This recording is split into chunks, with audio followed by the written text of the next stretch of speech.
and welcome back to the herd wave, or welcome if you're new around here. So today's video I am back in fish room. Was that in the fish room last video? I can't remember. Was that? I don't know. Probably. Yeah. So back in the fish room in this video, and I don't know whether you've seen it on my Instagram. It was 2 weeks ago. Maybe 2 weeks ago. It was, I posted it on my Instagram, something exciting what I found in the fish room in one of the tanks, which was really a surprise because I did not expect it. I wasn't trying to do this, but it happened anyway, so it's always a good thing. So yeah, as you know, I have been revamping all of the fish tanks in the fish room, which is still not finished, by the way. So yeah, I know, it's taken its jolly old time, but most of them are done. It is taking a while, I must admit, but there's only one that doesn't have substrate now, or the new substrate that I just got. So there's only one of those, bottom one, which I've got all sorts of stuff in that in a minute, extra filters, and the rest of them, 4, 5, just counting in my head here, there's about 5 of them that don't have decorations in. 6 if you include the other one. So 6 of them, and the big tank. The big yeah, the big tank's not done either. It has substrate in it, but it's not decorated. It's just got some general rocks in there. And some new fish, which I'll get to in a moment. And yes, I do have an update on the female Frontosa. We'll get to that later. So yeah, exciting news. Now, as you know, I revamped this tank. I'll show you a predator tank. This is one of the first ones I did. So in there, all it had was just general substrate, and it had some rocks in there. It didn't really have any caves, didn't have any sort of decorations. It was mainly just like, to be honest, the eye biters were in there breeding a lot. So it was sort of a breeding tank, but not an intentional breeding tank. They just kept doing it, just kept having babies. What can I say? He's a machine. He's not in there anymore. He's been evicted, which he was very disappointed about, because he did have a nice little, I do feel bad, because he did have a nice little area. He pushed all of the substrate over to one side, and it was that massive, it's like a massive hill, and then he had his little area all set out for the ladies. It's went to such an effort. Oh, breaks my heart. Anyway, he's evicted out of there. Well, it's not because of this, but this kind of spurred me on to do this. So what I found was baby bristlenoses. I know some of you are probably saying they're really easy to breed. Sorry about the noise in here. I'm having, like, I don't want to keep turning off the air filters, just because if I get distracted and I start cleaning and I forget to turn them back on, it's going to be a disaster, and nobody wants that. So I'm just going to try and talk a little bit louder over the noise. So I'm sorry if you can't hear me, but I am trying. I just don't want to turn them off, because that would be it. I know me, it'll be a disaster if I forget to turn them back on, which I will. I'll forget to turn them back on. So I might go a bit high pitched. Sorry about that. Anyway, getting back to what we were talking about. One of the decorations that I had, I'm trying to think of the word, log, like the logs. I couldn't have the wood in there because it would lower my pH, and obviously I don't want that because I've got African cichlids. So in that tank was the eye biters, there was the star sapphires, livingstone, which those are not in there anymore. This is totally different fish in there now. No, there's not. I'm only joking. There is some livingstone. There's one livingstone. Star sapphire still is in there. I couldn't have the wood in there, so I decided to have, when I wanted to revamp it, I thought I'd put some cool decorations in there. I got lots of variations of different decorations, some of them with caves and holes in and little tunnels, all for either the trophies or for some of the more timid species that I've got. I thought that would be really nice for them, so I got a selection of those when I first started revamping, and I just so happened to put in this, what, I don't know, I'll show you a picture of it. That's all I can do to describe it. It's sort of like it looks like a tree log, like a cut down, fell over tree log with a couple of openings. So yeah, I put that in there, just thinking it would look nice, something for the catfish that was in there to hide as well. I did have two in there. I had one male chocolate one, and I had a female albino, which doesn't bother me. I wasn't trying to breed them, so two different colour species, you can get them anyway. Even if both the male and female were both albinos, you could still get chocolate coloured out of those. It's just in the gene pool, it's just what happens. So it didn't really bother me that they were mixed, because it wasn't something I was intentionally trying to do when breeding. Normally, if I'm going to breed, I try and keep them to a species only tank, or put them with species where they're not going to breed with. Yeah, so now before anybody says anything, oh, you know, Bristlenoses are American cichlids and you keep them in with your African cichlids. Yes, I do. It's always worked for me for many years. Never had an issue with it.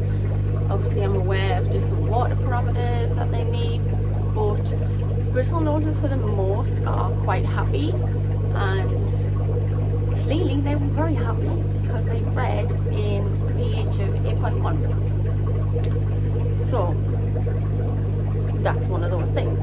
Now, I mainly put it down to good water quality and good food.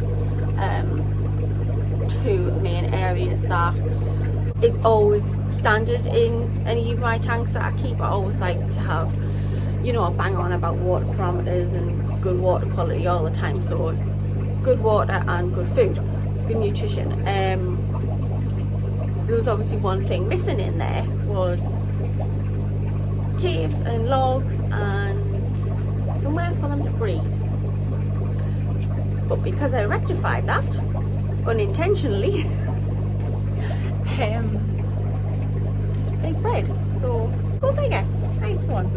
So to my surprise, when I went to do a water change, I didn't even know this was happening. Never even seen any signs of it. Why would I? Wasn't something I was looking for. They'd never done it before for me, but like I say, that probably put it down to not having wood in the tank, having it with other predatorial fish. I don't know, maybe they did breed. I don't think they did, but I've just noticed the Livingstone eye has an egg tube. Has her egg tube out. Something about this tank. Don't stand too close to this tank.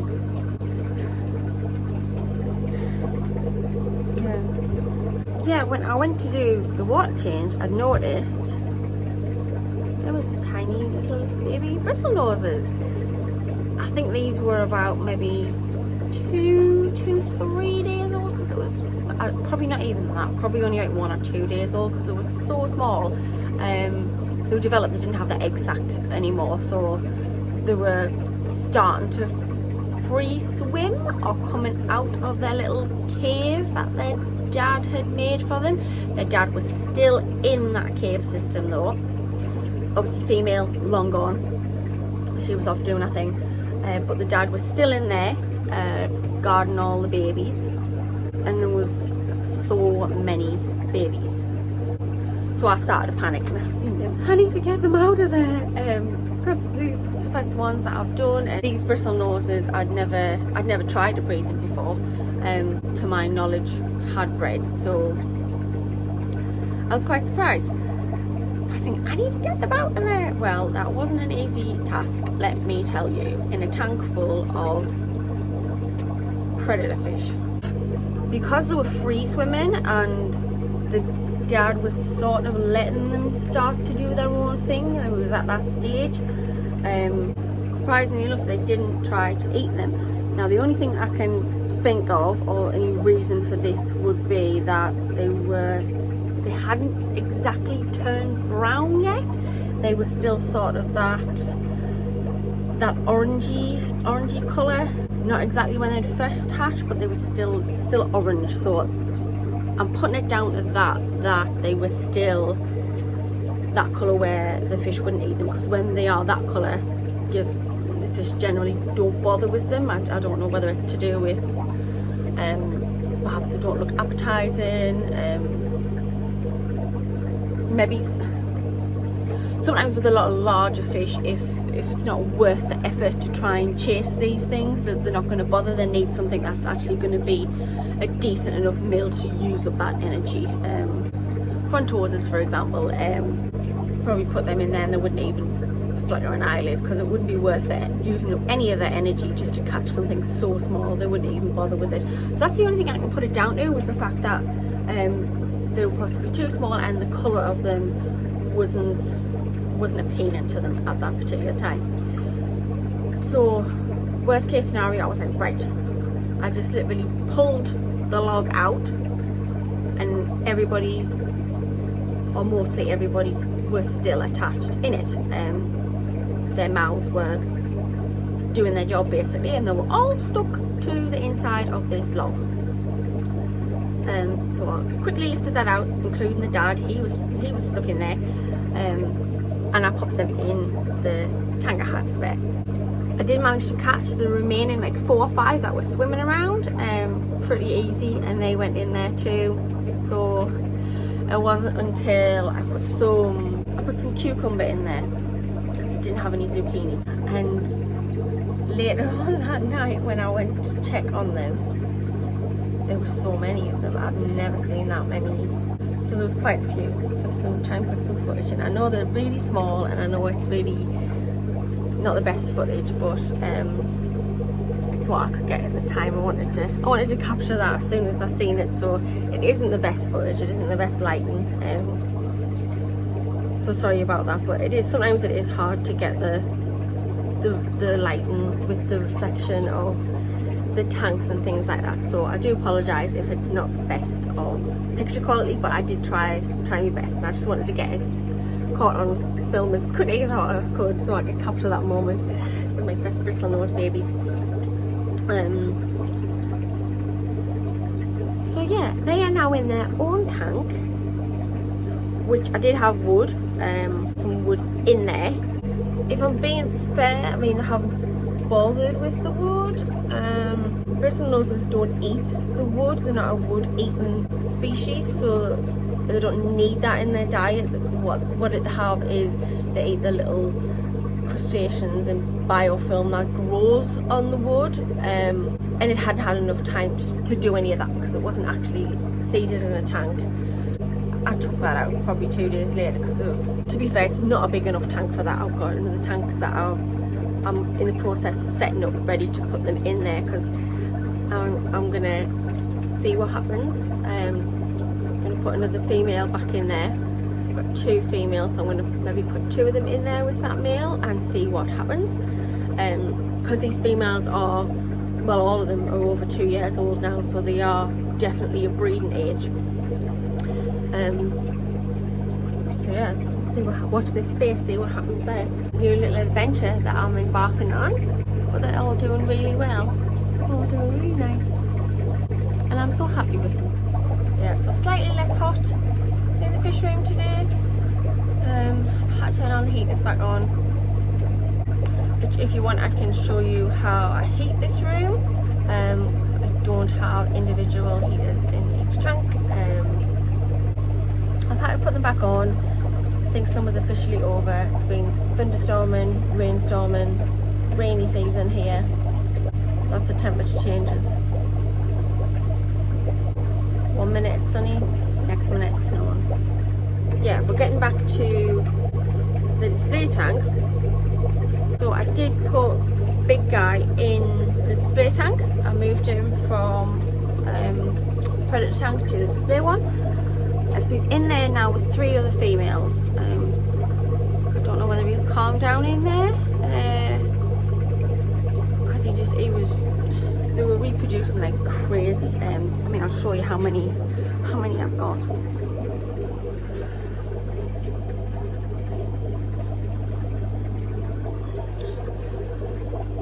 Yeah, so quite a few of them. I've got quite a few of them in this tank, and there's another tank with them in as well. So hopefully moving them in there with some of the other larger fish of different species might calm him down a bit. Maybe he was getting a little bit too comfortable in that tank, and he was the boss, I must admit. He was the big guy on campus, yeah. But he has moved. Still got 3 more females in here. 4 more females. I can't count. I've got 4 more females still in this tank. But I'm giving them a bit of a rest. So I've only got 2 males. The other one who was in that tank as well, he is starting to colour up now a little bit. So he's the only guy in there now. To be honest, this tank's I'm really quite happy with this tank, the way it's looking.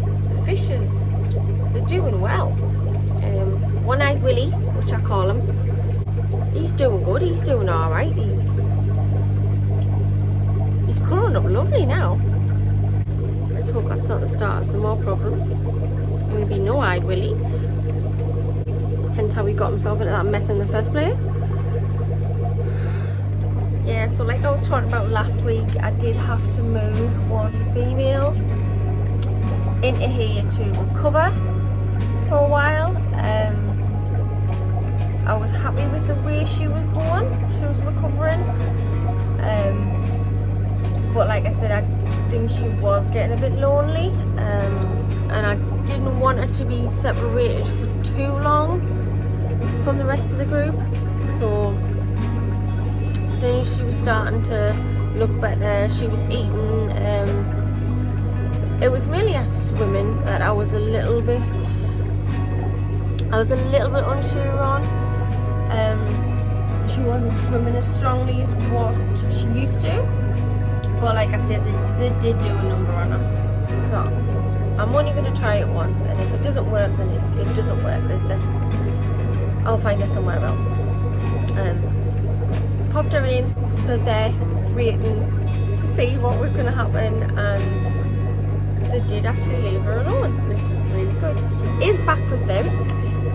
She is back in with the rest of our group. She's been reunited with them, and she's doing really well. So I am so pleased about that. I can't say how happy I am that she's managed to get back in with them. So everything's looking good, fingers crossed so far. Everything is going okay. I will keep you posted, updated if there's any change, but hopefully she should be okay. Like I say, she is swimming a little bit funny, but I'm hoping that that's just gonna, when she gets her strength back up, she should be okay. So yeah, that's the update on her. She's back with the group. Show you the footage of when I've got her in, and everything that happened, but she's doing good. That's the main thing. The most important thing is that she's doing well. Yeah, so the Bristlenoses. So the plan is now I'm going to try and set up a breeding tank to see how that goes. So I'm just going to have Bristlenoses in it. I'm just going to put the 2 females in and 1 male. See what happens with that, because this is the first time that I've tried to breed them, but I'm going to do it in my own way. So I'm not going to do certain things. I'm going to set it up in my own way. I'm not really going to follow traditional methods, I suppose you could say. Some of them I don't agree with, so that's all sorted, that's all set up. And hopefully we get some more successful babies, so watch this space, see what happens with that. So stay tuned for that, that's up and coming. I'm going to be sorting that out. Like I say, that's already set up. Watch this space, see what happens with that. That's it for another video. Hopefully you like this kind of video and like seeing the new baby bristle noses and catching up on the updates with my Frontosa girl. I will keep you posted on that and how she's getting on. So yeah, if you like this video, don't forget to like, thumbs up, subscribe, all that jazz, and I will catch you on my next one. Bye. So still in the process of decorating that one.